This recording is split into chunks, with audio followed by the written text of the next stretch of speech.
Assalamualaikum warahmatullahi wabarakatuh. Perkenalkan, nama saya Ahmad Arifudin dengan nomor NIM 230001952. Pada kesempatan kali ini saya akan mempraktekkan bagaimana saya mengajar terkait dengan qaidul fiqhiyah yang akan saya skema dengan pembelajaran secara online oleh murid-murid saya. Demikian saja perkenalan, insya Allah kita langsung menuju ke videonya. Lanjut. Assalamualaikum warahmatullahi wabarakatuh. Alhamdulillahirrabbilalamin. Allahumma salli ala sayyidina Muhammad amma ba'du. Alhamdulillah, pada kesempatan kali ini kita dipertemukan kembali dalam kajian pembahasan qaidul fiqhiyah. Bagaimana kabar teman-teman? Alhamdulillah sehat. Alhamdulillah, semoga Allah senantiasa limpahkan kesehatan kepada kita semua. Amin amin ya rabbal alamin. Sebelum kita memulai pembelajaran, terlebih dahulu mari kita awali dengan bacaan basmalah bersama-sama di qaulina Bismillahirrahmanirrahim. Baik. Oke. Pada pertemuan kali ini kita akan membahas satu qaidul fiqhiyah. Namun sebelumnya perlu diketahui apa itu qaidul fiqhiyah. Jadi yang dinamakan qaidul fiqhiyah adalah kaidah-kaidah yang membahas terkait dengan permasalahan fikih. Atau bisa dikatakan bahwa qaidul fiqhiyah itu adalah thariqatul ijtihad. Jalannya ijtihad itu seperti apa? Sebagaimana ada pendapatnya Imam Syafi'i, kok bisa berbeda dengan pendapatnya Imam Malik? Karena ada qaidul fiqhiyah yang menjadi patokan oleh ulama masing-masing. Oleh karena itu, bagi kita sangat perlu dan penting untuk mempelajari qaidul fiqhiyah ini. Selain untuk menggali hukum, qaidul fiqhiyah ini juga sangat penting untuk kehidupan kita atau ilmu dalam kehidupan. Nanti kita akan membahas satu persatu. Baik. Yang pertama, qaidul fiqhiyah yang akan kita bahas adalah kaidah yang pertama yang berbunyi al-umuru bimaqasidiha. Ya, dalam kitab Mabada' qaid ini ada 40 kaidah yang menjadi kaidah pokok. Ada 40 kaidah beserta dalil-dalil yang menjadi landasan untuk pengambilan kaidah tersebut. Saya akan contohkan dari kaidah yang pertama. Kaidah yang pertama itu ada kaidah al-umuru bimaqasidiha. Al-umuru bimaqasidiha. Apa artinya? Al-umuru bahwa segala sesuatu, perkara, urusan itu bimaqasidiha, tergantung dengan niatnya. Apa dalilnya? Dalil pengambilan ini merupakan hadis Nabi Muhammad SAW yang berbunyi innama a'malu binniyat. Ya, hadis yang diriwayatkan oleh Umar bin Khattab, ya. Hadis yang kemudian sanadnya naik ke Sayyidina Umar bin Khattab. Lah, hadis ini berbunyi innama a'malu binniyat wa innama likulli imrin ma nawa ila akhir. Hadis ini sangat panjang, tapi poin pembahasannya adalah innama a'malu binniyat, bahwa segala sesuatu itu tergantung pada niatnya.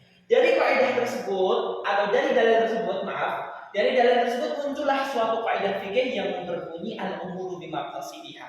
Ya, apa artinya? Bahwa segala sesuatu tergantung apa yang menjadi tujuan atau niatnya. Oke. Bagaimana kasus dalam kehidupan sehari-hari? Saya akan berikan contoh masing-masing. Dalam masalah wudu, madhab dari Imam Syafi'i, wudu itu adalah la budda biniyatin, mau nggak mau harus adanya niat. Itu madhab Imam Syafi'i, ya.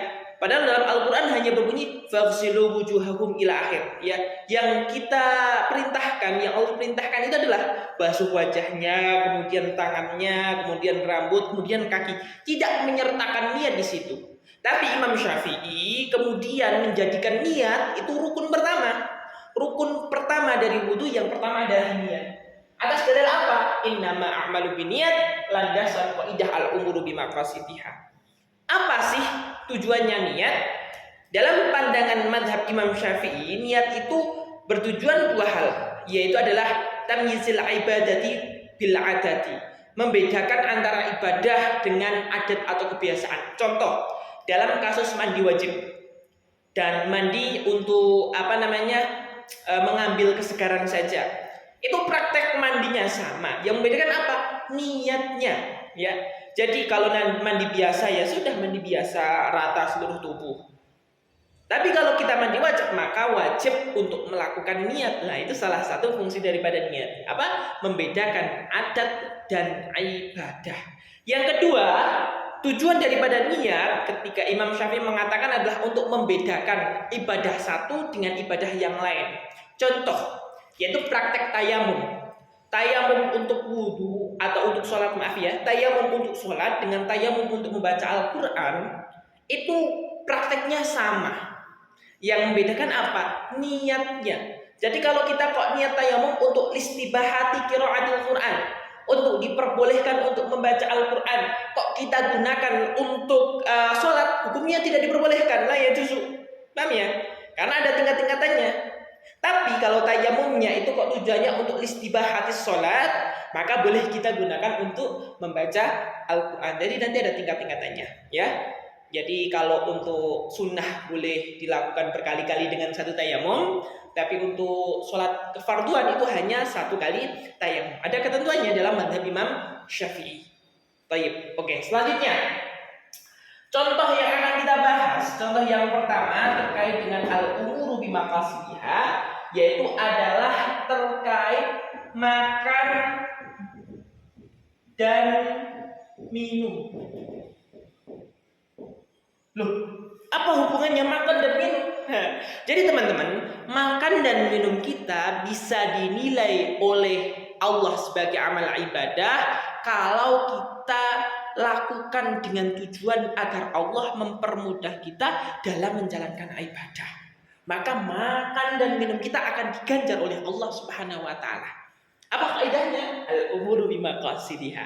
Begitu juga contohnya, contoh yang kedua, orang memeras anggur. Ustadz, emang memeras anggur hukumnya tidak boleh?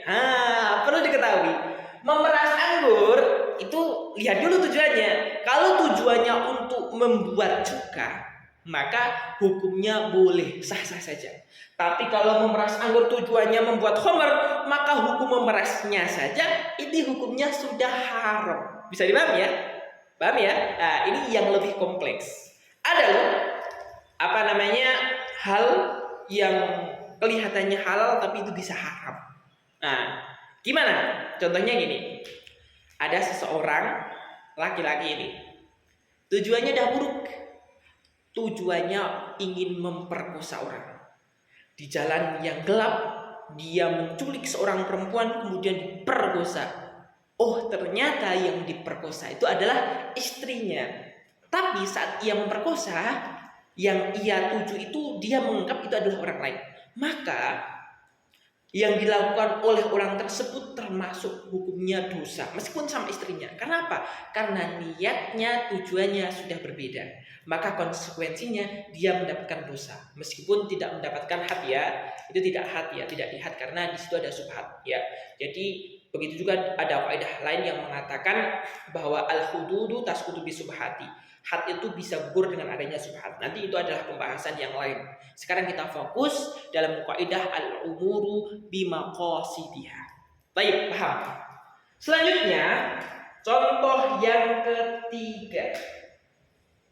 Nah, contoh yang ketiga. Contoh yang ketiga ini sangat kompleks sekali, teman-teman. Ya. Yang terkait dengan al-umuru bimaqasidiha. Ya. Jadi, ini yang perlu kita hati-hati. Tahu ya, ada minuman Sprite. Kita itu campur. Tujuannya agar kita itu bisa oleng atau bisa mabuk. Kita campur-campur pakai komik, pakai apa. Tujuan kita biar mabuk. Meskipun kita tidak mabuk, tapi tujuan kita yang buruk ini akan mendapatkan balasan. Atau kita dianggap berdosa karena tujuan yang buruk ini. Apa kaidahnya? Al-umuru bimaqasidiha. Jadi sangat kompleks sekali. Dan dari kaidah inilah muncul beberapa kaidah yang amat banyak. Al-umuru bimaqasid itu nanti cabang-cabangnya sangat banyak. Jadi ini penting agar kita bisa mengetahui terkait dengan permasalahan fikih yang ada. Contoh, dalam permasalahan fikih yang lainnya ada beberapa kasus nih. Contoh saya mengambil kaidah bahwa ar-rukhsah la tunatu bil ma'asi, bahwa rukhsah itu tidak bisa digantungkan kepada orang yang bermaksiat. Contoh, ketika kita melakukan perjalanan safar, tapi tujuannya kita untuk maksiat, nonton yang tidak benar-benar atau ingin berkelahi ataupun apapun itu, meskipun sudah lebih dari 2 marhalah, karena tujuannya buruk, dia tidak diperbolehkan untuk mengqashar, menjamak daripada sholatnya dalam madhab Imam Syafi'i. Karena apa? Ar-rukhasulatu bil ma'asi. Karena mudah, kata Imam Syafi'i kan syaratnya mudah, tinggal kita tobat baru kita dapat mendapatkan kerusuhan. Meskipun pendapat ini berbeda nanti dengan pendapatnya Imam Abu Hanifah yang tetap memperbolehkan daripada rukhsah tersebut. Nah, ini ada khilaf terkait thariqatul ijtihadi. Bagaimana jalan ijtihad itu berjalan? Bisa dipahami ya teman-teman? Ini terkait dengan qaidah fikih. Ada pertanyaan untuk teman-teman? Silakan bisa di kolom komentar bertanya-tanya terkait dengan contoh yang pertama. Ini sebetulnya contohnya banyak ya, tapi saya berikan contoh 3, insya Allah cukup. Karena contohnya sangat banyak sekali, kompleks dan banyak hal terkait dengan al-umuru bimaqasidiha. Mungkin untuk pertemuan kali ini kita cukupkan dengan satu kaidah. Yang penting kita hafal kaidahnya, kemudian kita tahu landasan dalilnya, dan juga kita bisa mempraktekkan dalam sebuah contoh. Itu insya Allah sudah cukup. Maka tugasnya untuk teman-teman yang sedang berlibur saat ini, silahkan nanti hafalkan dalilnya, kaidahnya, dan contohnya, agar besok pertemuan yang selanjutnya bisa melakukan presentasi. Oke ya? Ya demikian saja, kurang lebihnya mohon maaf. Mari kita tutup pertemuan pada hari ini dengan membaca doa kafaratul majlis. Bismillahirrahmanirrahim. Subhanakallahumma wa bihamdika asyhadu an la ilaha illa anta astaghfiruka wa atubu ilaik. Wassalamualaikum warahmatullahi wabarakatuh.